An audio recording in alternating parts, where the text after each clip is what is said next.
Hey, this is JJ Virgin. Thanks so much for joining me. This is Ask the Health Expert.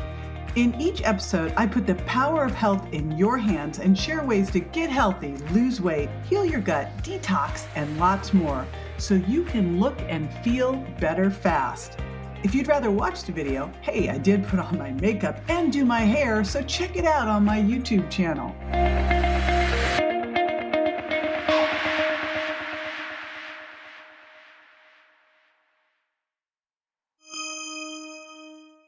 There are 4 things I use as my go-tos to crank up metabolism, get healthy, and help with faster fat loss.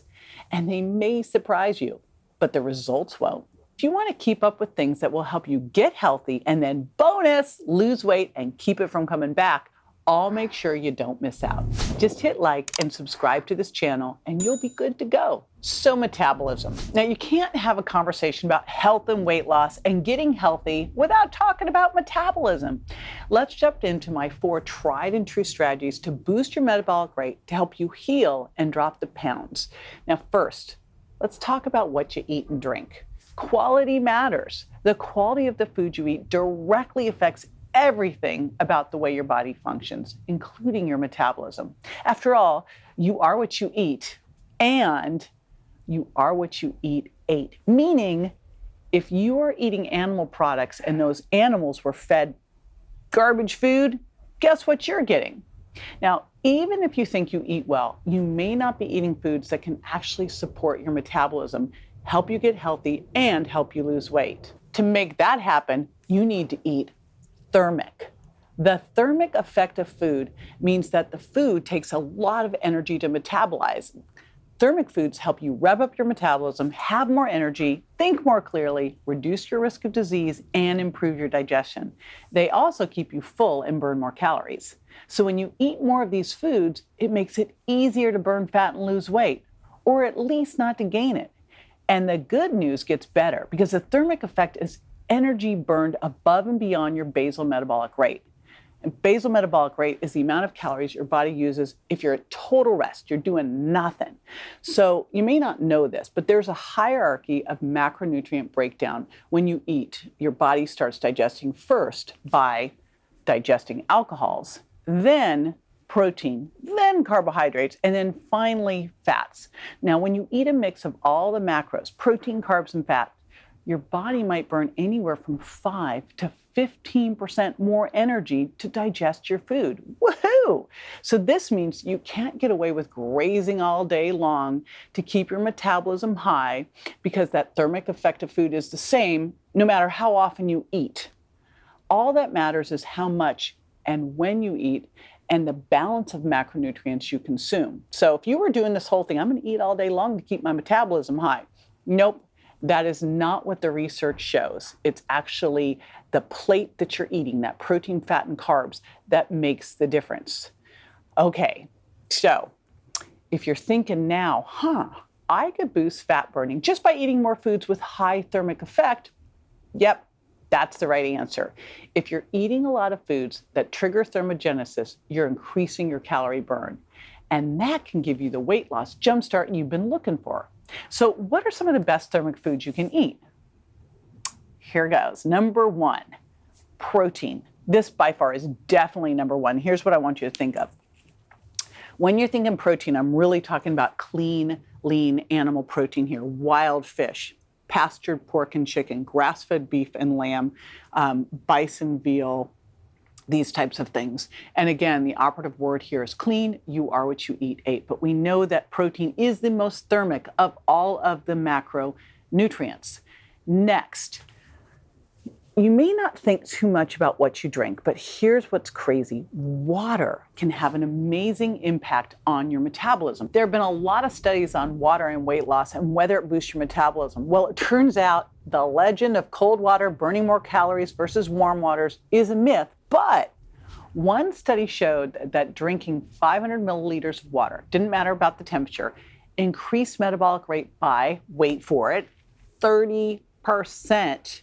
Now, this was inside of about 10 minutes and maxed out about 30 to 40 minutes, but still, I will take that, won't you?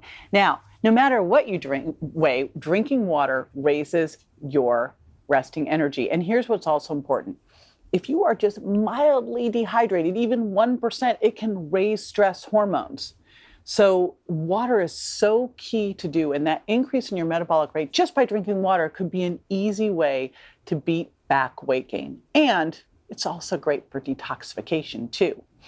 All right, number 3, spices. Spices can have a great thermic effect. So let's talk about a couple of the different ones that are really important here. Let's start with ginger. Now, research shows that ginger is good for digestion and increases your metabolism. It also helps you feel full. It decreases your hunger levels and calms and soothes your digestive tract. Now, you can add ginger powder to hot water or meals or take it as supplements. Now, next up, cinnamon. Now, whatever you do with cinnamon, like it is just absolutely delicious. It makes everything smell and taste just a little bit cozier. Why is cinnamon so important? It boosts your metabolism, improves your digestion, and most importantly, it helps control and lower blood sugar responses to meal. It's also a great alternative to salt on your roasted veggies. You wouldn't have thought of that, would you? And it's one that I love for adding some natural sweetness rather than sugar, because we don't use sugar, right? All right, then there's turmeric. Now, turmeric's been around for centuries. It's that flavor in curry dishes and has this active component called curcumin, and curcumin is a super powerful anti-inflammatory. It's been linked to weight loss and to prevention of obesity and diabetes, and it could help with cognitive decline. And then finally, cayenne. Now, there's something in cayenne called capsaicin, and capsaicin can help increase your ability to burn fat and calories by stimulating body heat. It literally raises your body temperature. I mean, not for long, but it still does it. It's also found in chili peppers, so they can give your metabolism a little bump too. Now, the hotter the pepper, the bigger the metabolic zap. Capsaicin also suppresses your appetite and helps cut cravings. So add some heat. And one of the things that I love to do, especially in my chocolate-loaded smoothies, add a little sprinkle of cayenne, just a little bit. Or I'll do these lemon juice drinks with a little bit of lemon juice, a little bit of stevia, and a little bit of cayenne. Poof, great for your metabolism. All right, now the second way to boost your metabolism after food and drinks is you gotta build more lean muscle. Now, right out of the gate, more lean muscle will give you a better basal metabolic rate. That means that you're going to burn more calories just going about your daily business, right? It also is going to help you manage your blood sugar because muscle is one of the first places we start becoming more insulin sensitive. Of course, muscles are important for having healthy joints and great bones and controlling body fat. And remember, think of muscle like metabolic Spanx. It's going to hold everything in tighter and support a healthier metabolism along with it. Now, if you're losing weight, but you're not losing fat, I always say if you're losing weight, but not losing your waist, because it's not just what you weigh, it's what your weight is made up of. So if you're losing weight, but not fat, odds are you're losing precious muscle. And that's making you worse, not better. That's not helping you become healthier. That's making you something called TOFI, thin outside, fat inside. This is not where you want to be. You do not want to try to maintain your weight by diet alone and be a fluffy person. You want to be solid like a rock. Building muscle can also help you lose weight faster and keep it off, right? And makes you look better naked, by the way, too. Just had to throw that in there. Now, when you make building lean muscle part of your strategy, you can actually speed up weight loss and make sure you don't gain it back because your body, your muscle needs to spend more calories just to stay on your body. So muscle not only helps you burn fat, but it also, let's face it, makes it easier to stay active. And exercise can also impact the thermogenesis of your food. Wild, huh? I mean, high-intensity interval training can actually increase the thermic effect of food, and so can resistance training, by the way. So you're getting this crazy 1-2 punch with this. Now, to be fair, it doesn't increase it much, but the effect of it can last up to 5 hours after your workout.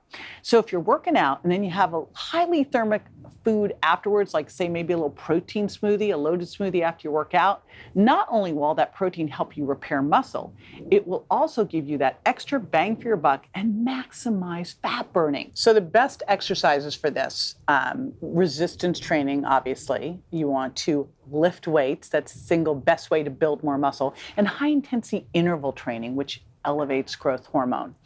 All right, the third metabolism booster is something called NEAT.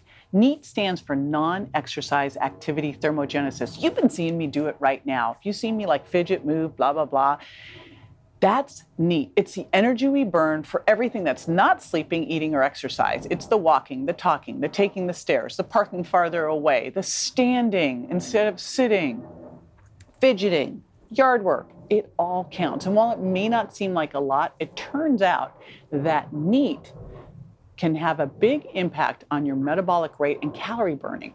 A study published in 2016 followed more than 12,000 British women for 12 years and found that fidgeting may reduce the risk of death associated with excessive sedentary time. So, fidget. You got to get moving. Again, like stand up desk, get a dog, right? Move more. And finally, fourth, you got to improve your insulin sensitivity. So insulin sensitivity is how your body hears, how your receptors hear the message of insulin. The more sensitive your body is to insulin, the less your body has to pump out. If you've got more insulin around or longer, it basically locks the doors to your fat cells so you cannot burn off stored fat for fuel. Plus, it creates inflammation, hypertension, all sorts of other problems, can lead to diabetes. So you want to improve your insulin sensitivity. And when you do, you'll lose fat more easily, you'll have lower risk of disease, you'll have better brain function, fewer cravings, and less hunger. What's not to love there, right? So when you're insulin resistant, just the opposite. You are going to struggle with being able to lose fat. If you lose weight, you won't lose your waist and you end up losing muscle.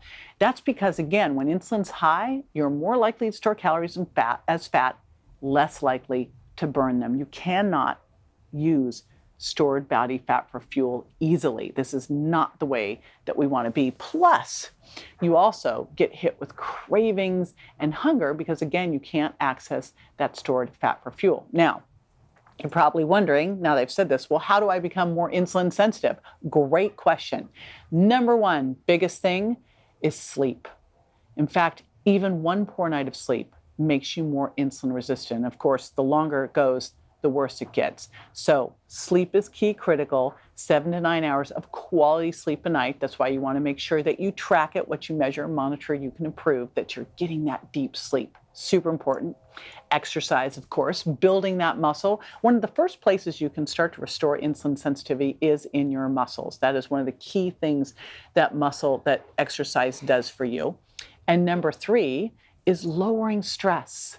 So stress really messes with your ability to regulate your blood sugar. When you're stressed out, your body thinks, oh my gosh, run from that tiger, and breaks down muscle, dumps blood sugar, dumps muscle as sugar into your bloodstream. So you will have higher fasting blood sugar if you're under stress, right? So let's look at some activities. Go back to my video that talks about how to handle stress better.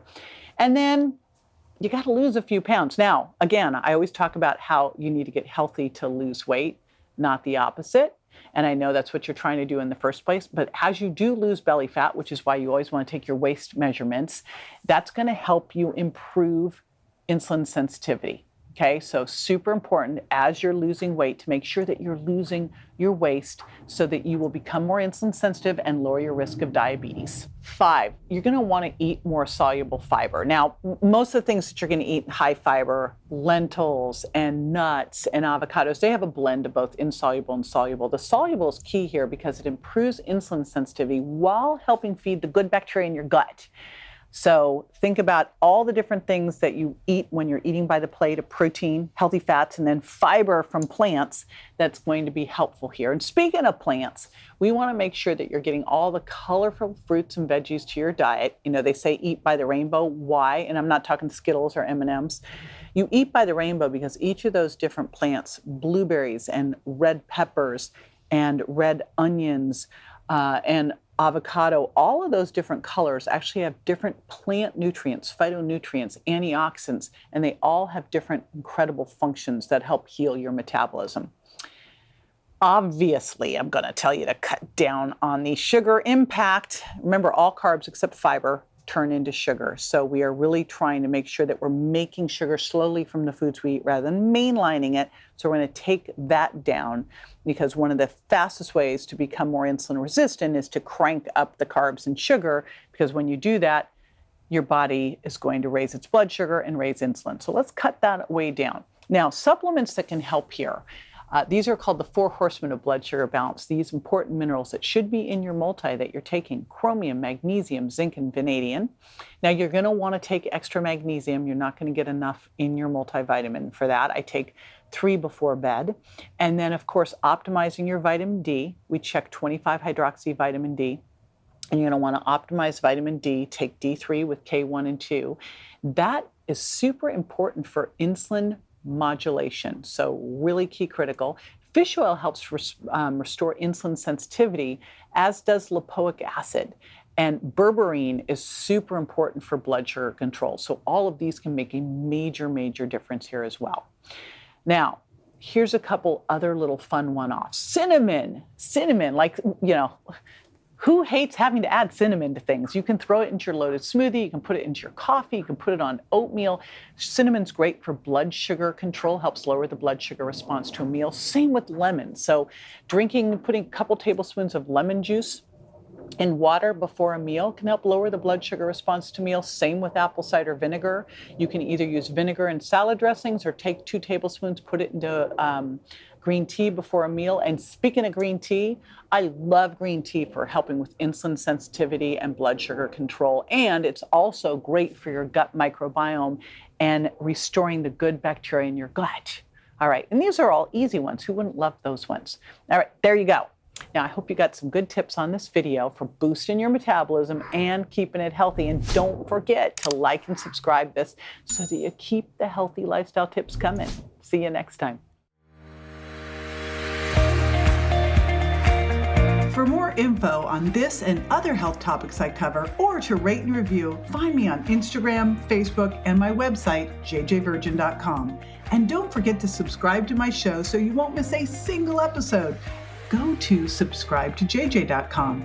Thanks again for being with me this week.